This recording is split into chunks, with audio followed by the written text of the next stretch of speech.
সম্মান করব না। অবশ্যই আল্লাহর নবী মুসলিম শরীফের মধ্যে কবর জিয়ারত করার জন্য বলেছেন। আল্লাহর হাবিব বলেছেন, যখন তোমরা কোনো কবর দেখবা সালাম দাও, আসসালামু আলাইকুম। যেই হাদিসটা সহিহ ওইটা জানেন না, আসসালামু আলাইকুম ইয়া আহলাল কুবুর, এই হাদিসটা তিরমিজিতে রয়েছে। ইমাম তিরমিজি হাদিসটা বর্ণনা করে নিজেই বলেছেন গরীব। আর এই হাদিসের সংজ্ঞা লাগাইতে যাইয়া দিয়ানুজ যুআফা লিল মাতরুকিনের মধ্যে ইমাম যাহাবী রাহমাতুল্লাহ আলাইহি মিজানুল ইতিদালের মধ্যে, আল্লামা ইমাম দুরি তারিখে ইবনে মাইনের মধ্যে এই হাদিসের রাবি আব্দুল্লাহ বিন কারামের নামে যারা করেছেন। এইজন্য এই হাদিসের দোয়া কিন্তু ঠিক না, হাদিসটা যায়ীফ। তাহলে হুজুর আমরা করব কি? মুসলিম শরীফে আল্লাহর হাবিব টনটনে সহিহ হাদিস দিয়েছেন, কবর দেখলেই দোয়া করবেন, আসসালামু আলাইকুম ইয়া আহলাদ দিয়ার। সুবহানাল্লাহ বলেন, আসসালামু আলাইকুম ইয়া আহলাদ দিয়ার, কবরের বাসিন্দাদের উপর আল্লাহর পক্ষ থেকে শান্তি। সুবহানাল্লাহ বলেন। আচ্ছা, আপনারা কি দাঁড়িয়ে থাকতে মানে বসে থাকতে কষ্ট হচ্ছে হয় নাকি? মানে রিমেটিক ফিভার বাধ্যর আছে কিনা? এখানে বসে নিজের জীবনটা বরকতময় করুন, মাহফিল থেকে সৌন্দর্য মণ্ডিত করুন। কি দাঁড়ায় আছে? ফুটবল খেলা নাকি? হ্যাঁ, আর্জেন্টিনা আর কি ব্রাজিল ফাজিল বিশ্ব বেঈমান জার্মান এগুলোর খেলা হচ্ছে নাকি? তাহলে আল্লাহ বুঝবা তৌফিক দান করুক। পয়েন্ট ছিলাম শিরক। তাহলে কোন মানুষকে সিজদা করা কি? এবার তারা আবার যুক্তি দেয়, হুজুর আপনি বললেন মানুষের সিজদা করা হারাম, এবার ইউসুফ নবীর বারা তার বায়না সিজদা করে কেন? ইদা ক্বালা ইউসুফ লিআবিহি ইয়া আবাতি ইন্নী রাআইতু আহাদা আশারা কাওকাবান ওয়াশ-শামসা ওয়াল কামারা রাআইতুহুম লিসাজিদিন। দলিল দিল কোরআন থেকে, ইউসুফের পায়ে সিজদা করলো।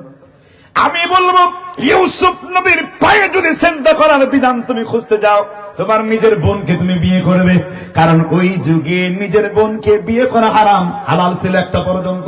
ঠিক না? ঠিক বলেন। আর ইউসুফ নবীর শরীয়ত আমার জন্য না, আর ইউসুফ নবীর পায়ে তারা সিজদা করে নাই, আল্লাহর হুকুমে আল্লাহর জন্য সিজদা করেছে। সুবহানাল্লাহ বলেন। সুতরাং এইখানে এই দলিল দিয়ে, একটা হলো সিজদায়ে ইবাদা, আর হলো সিজদায়ে তাজিম, তাজিমি সিজদা করি আমরা। এসব ভণ্ড যুক্তি হবে না।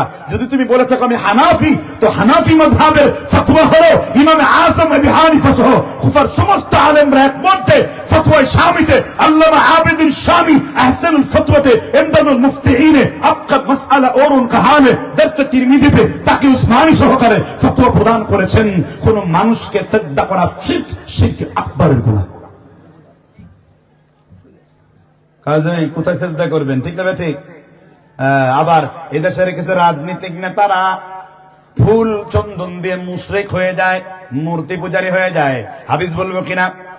আমি কোন দলের নাম উল্লেখ করব না। দলের নাম ক হতে পারে, খ হতে পারে, গরু হতে পারে, ছাগল হতে পারে, ছাগল চুর হতে পারে, বিভিন্ন দলের লোক থাকতে পারে। আমি আল্লাহর হাবিবের কথা বলছি। হাদিসটা বাইহাকি 1235 নাম্বার। আল্লাহর হাবিবের শ্বশুর, আল্লাহর হাবিবের শ্বশুর কয়জন? 1 নাম্বার আবু বকর, 2 নাম্বার ওমর। দেখেন, প্রথম 2 জন হলো শ্বশুর, দ্বিতীয় 2 জন জামাতা। সুবহানাল্লাহ বলেন। কারণ জামায়ের চাইতে শ্বশুরের মর্যাদা বেশি না কম?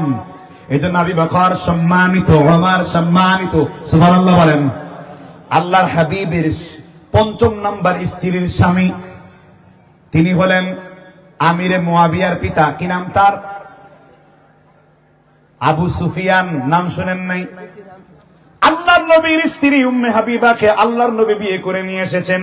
আবু সুফিয়ান দাবার চাল দিলেন, মনে করলেন আমি যদি উম্মে হাবিবাকে আল্লাহর হাবিবের সাথে বিয়ে দেই, তাহলে মুহাম্মাদের সাথে কুরাইশদের 2টা গ্রুপের মধ্যে দ্বন্দ্ব কমে আসবে। আল্লাহর হাবিব উম্মে হাবিবাকে এমন নসিহত করলেন, তাওহীদ শিখালেন।